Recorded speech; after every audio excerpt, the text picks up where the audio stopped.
সদ্য বিবাহিত দুজন দম্পতি অর্ঘ্য এবং সোনালী। তাদের সবেমাত্র 2 সপ্তাহ হলো বিবাহ হয়েছে। অর্ঘ্য একটা কোম্পানিতে চাকরি করে আর সোনালী হাউসওয়াইফ।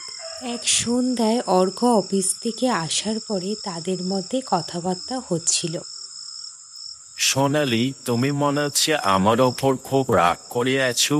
কেন, তোমার কোনো কিছু সমস্যা হয়েছে নাকি? এত মনমনা হয়ে বসে আছো যে দেখছি, কিছু বলছো না, কি ব্যাপার? কি বলবো বলো, সারাদিন তো শুধু বাড়িতেই বসে আছি। তো আমাদের বিয়ে 2 সপ্তাহ হলো, এখনও কোথাও যে আমরা ঘুরতে গেলাম না। মনমরা হয়ে থাকবো না তো কি হবে? আর হ্যাঁ, এটাও বলছি তোমায়, আমাকে কবে হানিমুনে নিয়ে যাচ্ছ তুমি? কিছুই তো এই বিষয়ে কথা বলছো না। আসলে হানিমুন নিয়ে তো আমি আগে কোনো প্ল্যানিং করিনি, তাই এখন কি করিয়ে বলো কোথাও যাবো। ঠিক আছে, আমাকে একটু সময় দাও, আমি দেখছি কোথাও যাওয়া যায় কিনা। এইভাবে তারা নিজেদের মধ্যে কথা বলতে থাকে। এর কিছুদিন পরের কথা, দার্জিলিং যাওয়ার জন্য ট্রেনের টিকিট তো পাওয়া গেছে, তাহলে তুমি এত টেনশন এখনও কেন করছো?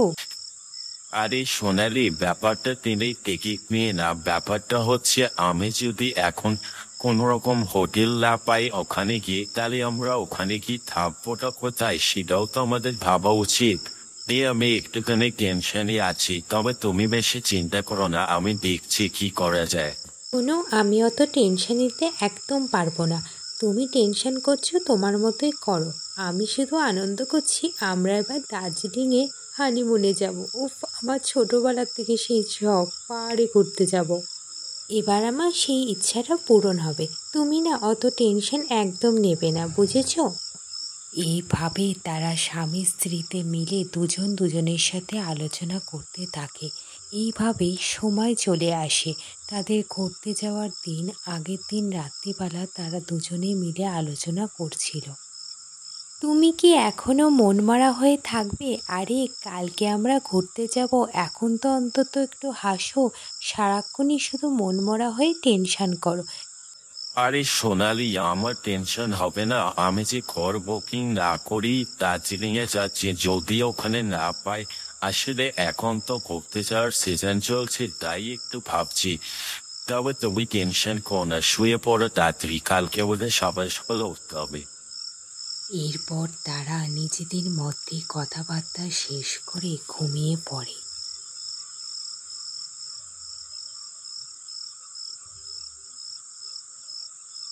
পরের দিন সকাল সকাল তারা স্টেশনের থেকে ট্রেন ধরার উদ্দেশ্যে বাড়ি থেকে রওনা হয়ে যায়।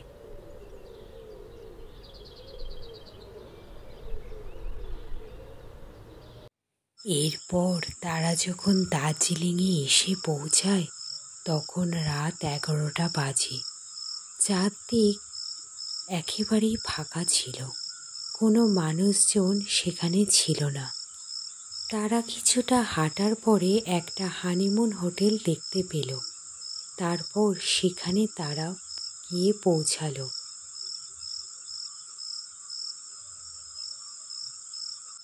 হ্যালো স্যার, হ্যালো ম্যাডাম, বলুন আমি আপনাদের কিভাবে হেল্প করতে পারি? আমাদের 5 দিন থাকার জন্য হোটেলের রুম লাগবে। আমরা কি এই হোটেলে কোনো রুম পেতে পারি? হানিমুনের জন্য স্পেশাল হলে আরো ভালো হয়। সরি স্যার, এই মুহূর্তে আমাদের হোটেলে কোনো রুম ফাঁকা নেই, তবে আপনি একদম চিন্তা করবেন না। এখান থেকে 2-3 মিনিট হাঁটা পথে আমাদের আরেকটা হোটেল আছে, সেই হোটেলে আপনারা রুম অবশ্যই পেয়ে যাবেন। তাই আপনারা ওই হোটেলে গিয়ে একবার খোঁজ নিয়ে দেখুন। এরপর তারা নিজেদের মধ্যে কথাবার্তা বলে তারা সেই হোটেলের উদ্দেশ্যে রওনা হলো।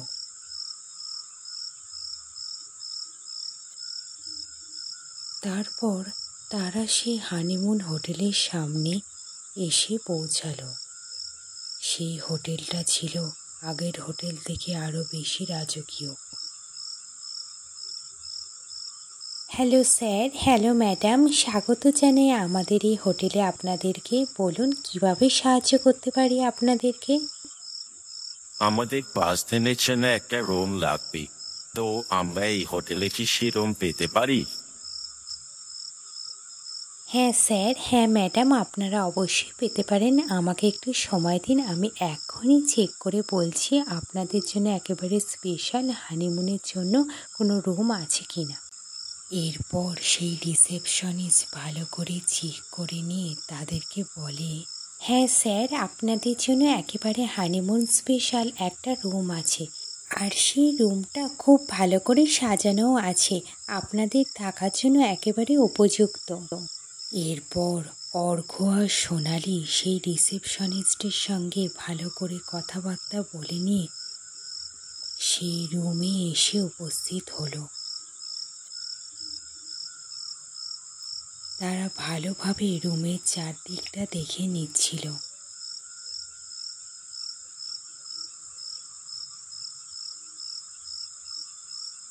অর্ঘ্য, দেখো রুমটা কত সুন্দর করে সাজানো আছে, যেন আগের থেকে আমাদের কথা ভেবেই সাজিয়ে রেখেছে।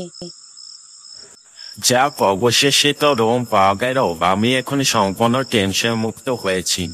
আচ্ছা সোনালিও, তুমি খুশি হয়েছ তো এই রুমটা পেয়ে? এত সুন্দর রুম পেয়ে আমি খুশি না হয়ে থাকতে পারি? আমি এত সুন্দর রুম পাবো এটা আমি ভাবতেও পারিনি। তবে এটা বলো, আগের হোটেলের থেকে এই হোটেলের রুমটা কিন্তু অনেক বেশি সুন্দর, তাই না? এইভাবে অর্ঘ্য আর সোনালি নিজেদের মধ্যে কথাবার্তা বলতে থাকে। এরপর তারা রাতের ডিনার কমপ্লিট করে নিয়ে তারা শুয়ে পড়ে। প্রথম দিকে সব কিছু ঠিকঠাক থাকলেও পরে সোনালি একটা কান্নার আওয়াজ শুনতে পায়।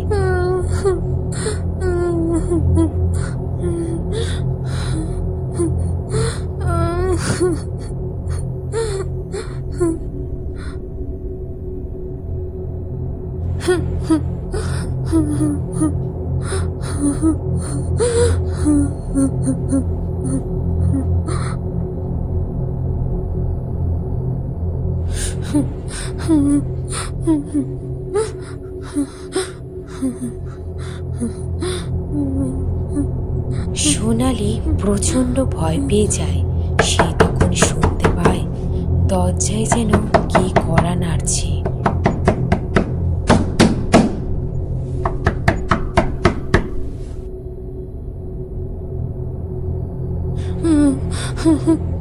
একদিকে কান্নার আওয়াজ আর অন্যদিকে দরজায় কড়া নাড়ার আওয়াজ। সোনালি কি করবে বুঝে উঠতে পারছিল না। এইদিকে অর্ঘ্য নিশ্চিন্তে ঘুমাচ্ছিল, সে যেন কিছুই শুনতে পাচ্ছে না।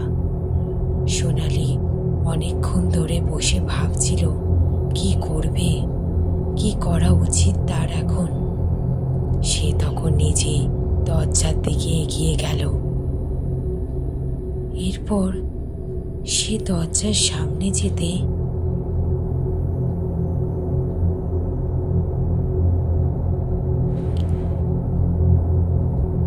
দেখল সেখানে একটা মেয়ে বসে আছে পিছন করে। কে বলুন তো আপনি?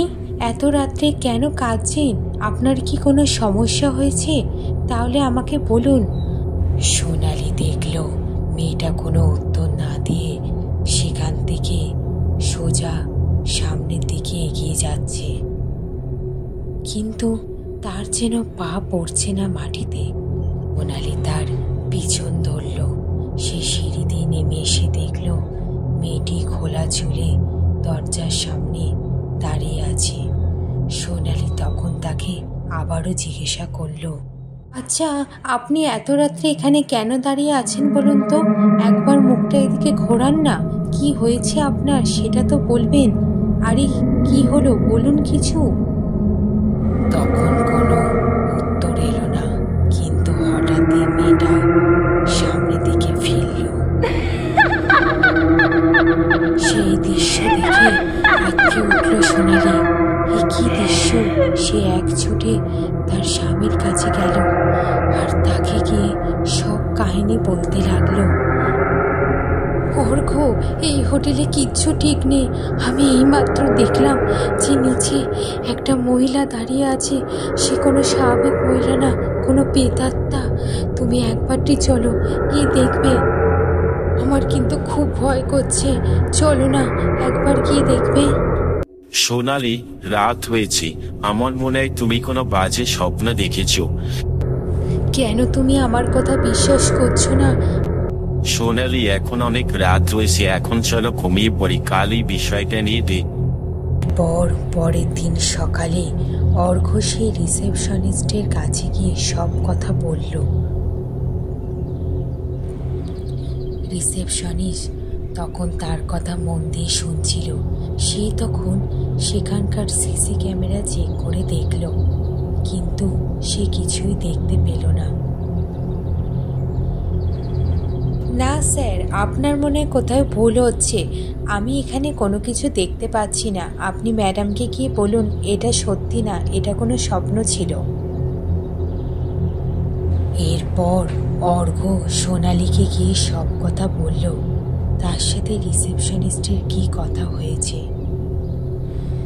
কিন্তু অর্ঘ, আমি এতটাও ভুল দেখতে পারি না। তোমরা যে কেন আমার কথা বিশ্বাস করছো না, আমি এটাই বুঝে উঠতে পারছি না। সব কিছুই কি সিসি ক্যামেরায় ধরা পড়ে? কিছু জিনিস তো মানুষের কাছে অদৃশ্য হয়ে থাকে। আচ্ছা, যা হওয়ার হয়ে গেছে সোনালি, এখন তো তুমি আনন্দ করো। হানিমুনে এসে এখনো তো আমরা কোথাও করতেই গেলাম না। চলো আজ সন্ধ্যাবেলা আমরা কোথাও থেকে ঘুরে আসবো, নালে তো বাড়ি গিয়ে আবার মন খারাপ করবে।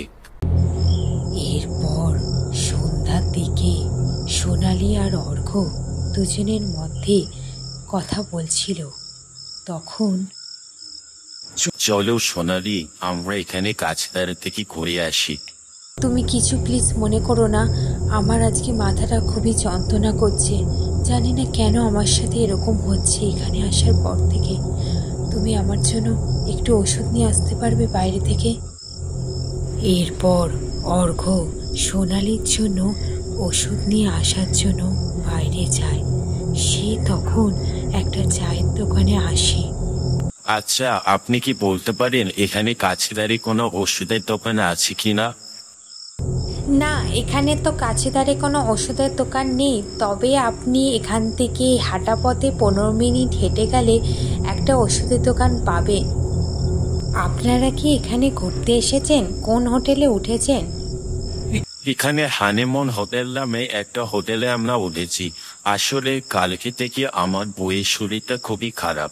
কি জানি কি দেখেছি, বারবারই বলছিল একটা মেয়ের কান্নার আওয়াজ শুনতে পাচ্ছি, আর দরজায় নাকি ঠক ঠক করছে। কি বলছেন? সেই ঘটনা আবারও হয়েছে? কেন কেন, কোনো সমস্যা আছে নাকি ওই হোটেলে? আমাকে তো রিসেপশনিস্ট কোনো কিছুই বললো না। আমার সঠিক কিছু জানা নেই, তবে জানেন লোকমুখে শুনেছি ওই হোটেলে একটা ঘরের সামনে নাকি দরজার সামনে মাটিতে বসে একটা মেয়েকে কাঁদতে দেখা যায়। তার কান্নার আওয়াজ অনেকেই নাকি ওই হোটেলে শুনেছি অনেকে নাকি অনেক ছায়ামূর্তি দেখেছে। মহিলাটির কথা শেষ হতে না হতে অর্ঘ সোনালীকে ফোন করে, কিন্তু সোনালী ফোন ধরছিল না। অর্ঘ তখন সেই হোটেলে চলে আসে। অর্ঘ এক ছুটে উপরে দৌড়ে চলে যায়।